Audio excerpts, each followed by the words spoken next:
I demanded. Her eyes opened, and they looked small and black. "You don't get it. You just don't get it, do you?" she said. "What don't I get, Jessie? You tell me what I don't get." "You keep looking for the good in people, but it's not there. Your case will get blown up. You'll look like a fool in the end, a complete and utter fool. They'll all turn on you again." "Maybe you're right," I said. "But at least I'll have this moment." Jessie moved to hit me, but I blocked her fist with a forearm. Her body twisted and she went down. The hard fall was a lot less than she deserved. Jessie's face was a brittle mask of surprise. "That's a start, Alex," she said from her sandy seat on the beach. "You're becoming a bastard, too. Congratulations." "Nah," I said to Jessie. "I'm just fine. There's nothing wrong with me." I let the FBI agents and Sampson make the formal arrest of Jessie Flanagan. Then I took a skiff back to the hotel. I packed and was on my way back to Washington within the hour. Chapter 86. 2 days after we returned to D.C., Sampson and I were back on the road. We were headed for Uyuni, Bolivia. We had reason to hope and believe that we might have finally found Maggie Rose Dunn. Jessie had talked and talked. Jessie had traded information. She had refused to talk to the Bureau, though. She'd traded with me. Uyuni is in the Andes Mountains, 191 miles south of Oruro. The way to get there is to land a small plane in Rio Mulatto, then go by jeep or van to Uyuni. A Ford Explorer held 8 of us for the final leg of the difficult trip. I was in the minivan with Sampson, 2 special agents from Treasury, the U.S. ambassador to Bolivia, our driver, and Thomas and Catherine Rose Dunn.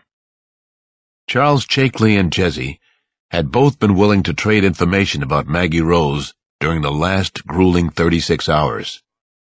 The butchered body of Mike Devine had been found in his Washington apartment. The manhunt for Gary Saniji Murphy had intensified after the body was discovered. But so far, nothing. Gary was certainly watching the story of our trip to Bolivia on TV. Gary was watching his story. Chakely and Jessie told virtually the same tale about the kidnapping. There had been an opportunity to take the $10 million ransom and get away with it. They couldn't return the girl. They needed us to believe that Saniji Murphy was the kidnapper. The girl could dispute that. They'd drawn the line at killing Maggie Rose, though.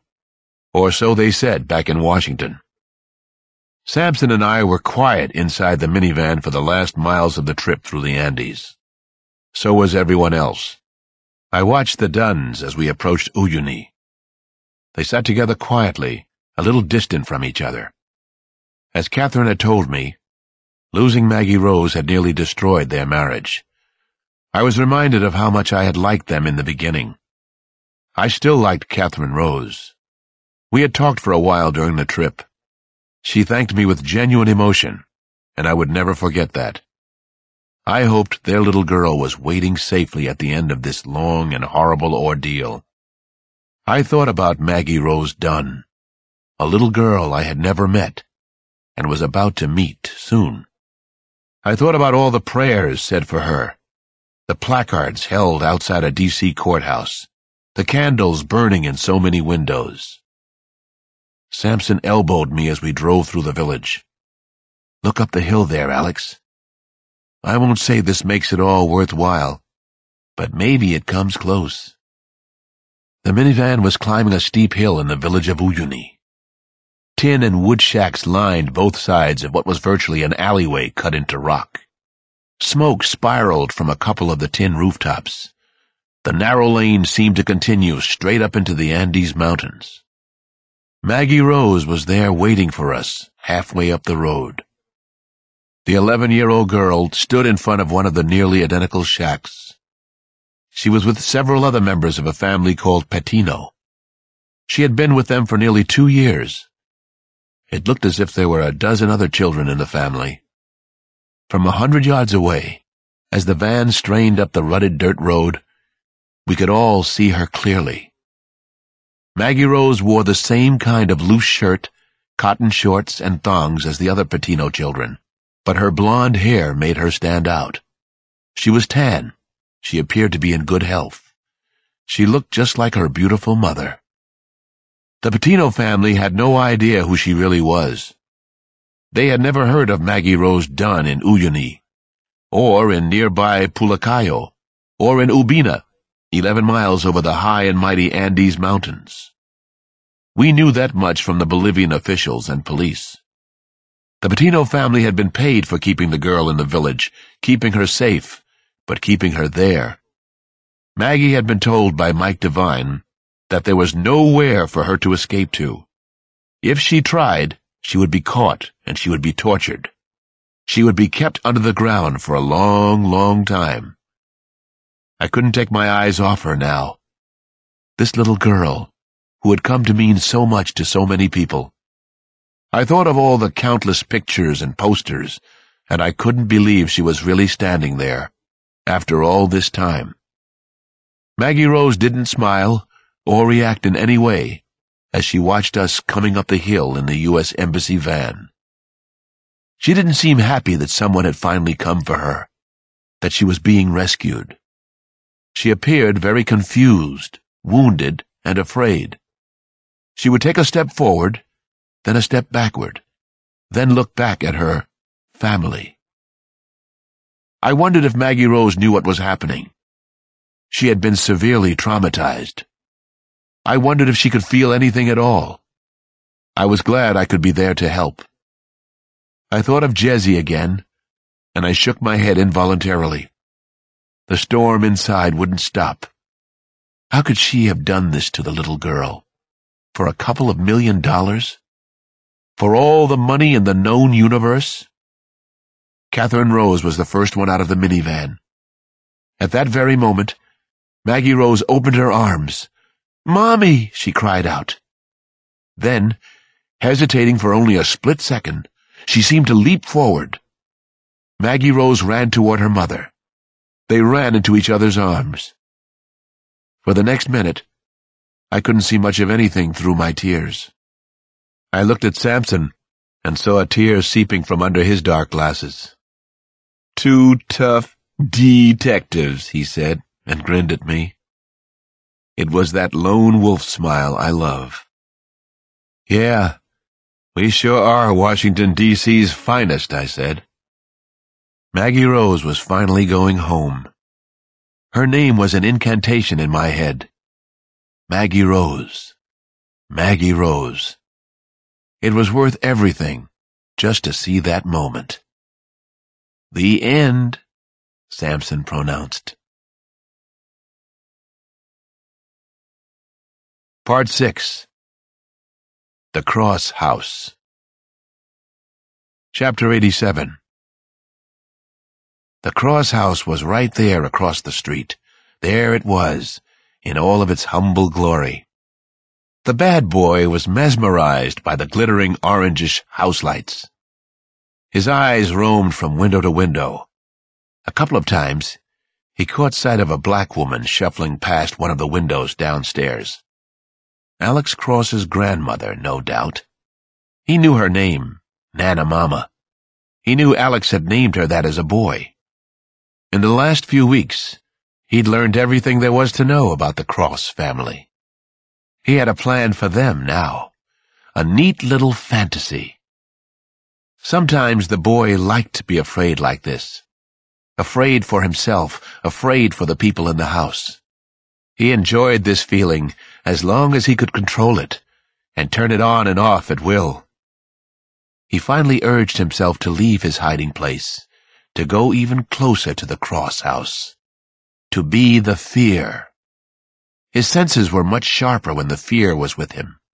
He could concentrate and maintain focus for very long stretches of time.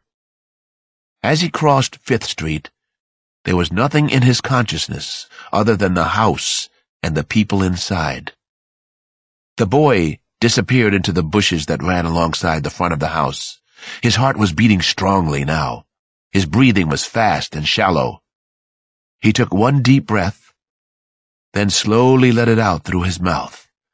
Slow down. Enjoy this, he thought. He turned so that he faced away from the house. He could actually feel warmth from the walls on his back. He watched the inner city street through the tangle of branches. It was always darker in Southeast. Street lights were never replaced. He was careful. He took his sweet time. He watched the street for 10 minutes or more. No one had seen him. No one was spying on him this time. One last touch, and then on to bigger and better things. He thought the words, or spoke them under his breath. Sometimes he couldn't tell which was which anymore. A lot of things were coming together now, becoming one. His thoughts, his words, his actions, his stories to himself. Each detail had been thought through hundreds of times before this particular night. Once they were all sound asleep, probably between 2 and 3 in the morning, he would take the 2 children, Damon and Janelle. He would drug them, right there in their bedroom on the 2nd floor. He would let Dr. Detective Alex Cross sleep through everything. He had to do that. The famous Dr. Cross needed to suffer a great deal now. Cross had to be part of the new search. That was the way it had to be. It was the only worthy solution. He would be the victor. Not that Cross would need any extra motivation, but he'd get it anyway. First, the boy would murder the old woman, Cross's grandmother. Then he would go to the children's bedroom. None of it would ever be solved, of course. The Cross children would never ever be found. No ransom would be asked for. Then, finally, he could go on to other things. He'd forget about Detective Cross.